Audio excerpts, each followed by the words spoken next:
O Vince, ready ka na ba? Bibili tayo ngayon ng mga bagong uniform mo. Naku, grabe, ang bilis-bilis mo lumaki. Dati ganyan ka lang, oh. Ha? Gusto ko, ready ka na ba? Opo ka. Sige, let's go. Jody, kumusta? Sorry kung pumasok ako agad kasi alam kong nakabukas na yung pinto. Jody, siya na ba? Si Vince? Anong ginagawa mo dito? Gusto ko lang mangmusta. Tsaka pala Jody, naging okay na yung buhay ko sa Amerika. And nakapangasawa na ako ng mayaman. Tsaka may anak na din siya. May anak kami. May negosyo na din ako. Marami na din kaming mga pinagkakakitaan ngayon. So kaya nagbakasakali talaga akong pumunta dito para makita din si Vince. Mga musta? Okay naman kami, Ri. Okay kami ng mahabang panahon. Simula nang umalis ka, iwan mo si Vince, okay kami. Sana noon ka pa nangamusta. Inintay kitang bumalik, Ri. Pero walang paramdam. Kahit text o tawag, wala. Akala ko nga patay ka na eh. Tapos kung kailang okay na yung lahat, masaya na kami. Saan kayo eksena dito? Alam ko na, babalik ka dito? Okay na yung buhay mo? Babawiin mo? Yung parang pusang iniwan mo noon? Tama ako, di ba? Tama ako. Pero sa tingin mo ba, papayag ako?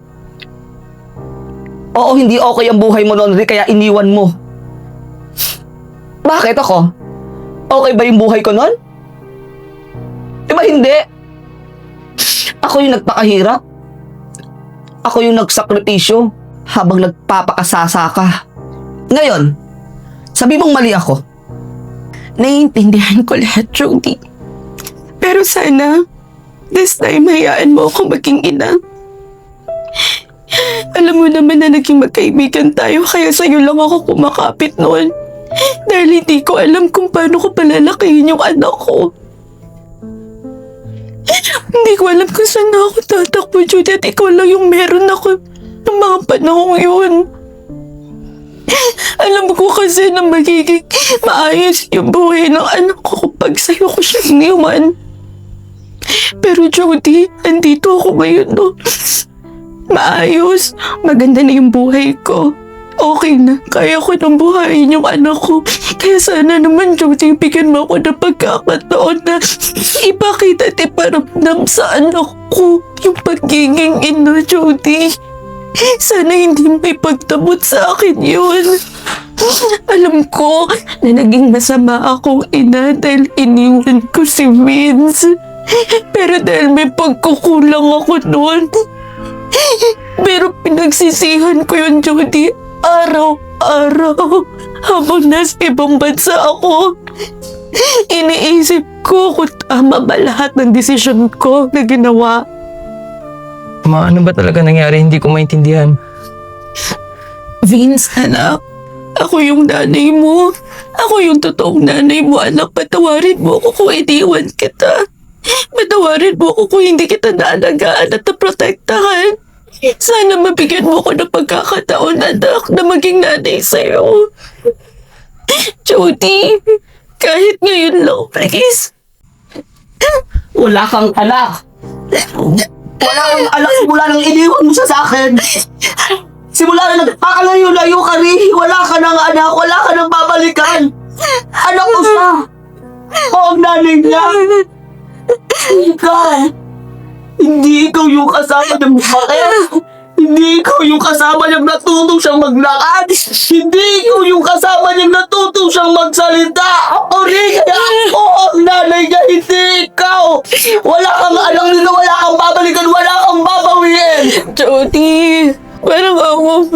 Umalis ka na. Kaya mo ako makilala ko nung ano ko. Hindi, wala akong anak. Umalis ka na. Vince, anak, ako yung nanay mo. Kuya kayo pinalam. Diba? Hindi na kailangan rin umalis ka na. Huwag mo lang kami tuluhin, umalis ka na. Umalis ka na rin. Jody. Parang awa mo na, Jody. Parang awa mo na. Sige na, please, Jody. Umalis ka na. Jody. Umalis ka na, wala kang babawin. Umalis ka na. Asawa. Jody.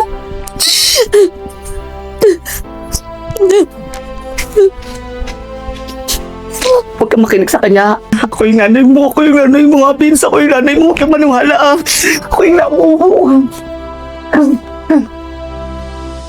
Ma, ano ba talaga yung totoo? Gusto ko malaman. Sabihin ko na talaga sa'yo yung totoo. Yung babae kanina, siya yung tunay mong nanay, hindi ako. Iniwan ka niya sa akin yung maliit ka pa. Tapos mapalik siya, gusto ko niya ng gawin sa akin, Vince. Gusto ko rin niyang dalhin. Vince, hindi ako yung nanay mo. Hindi ako.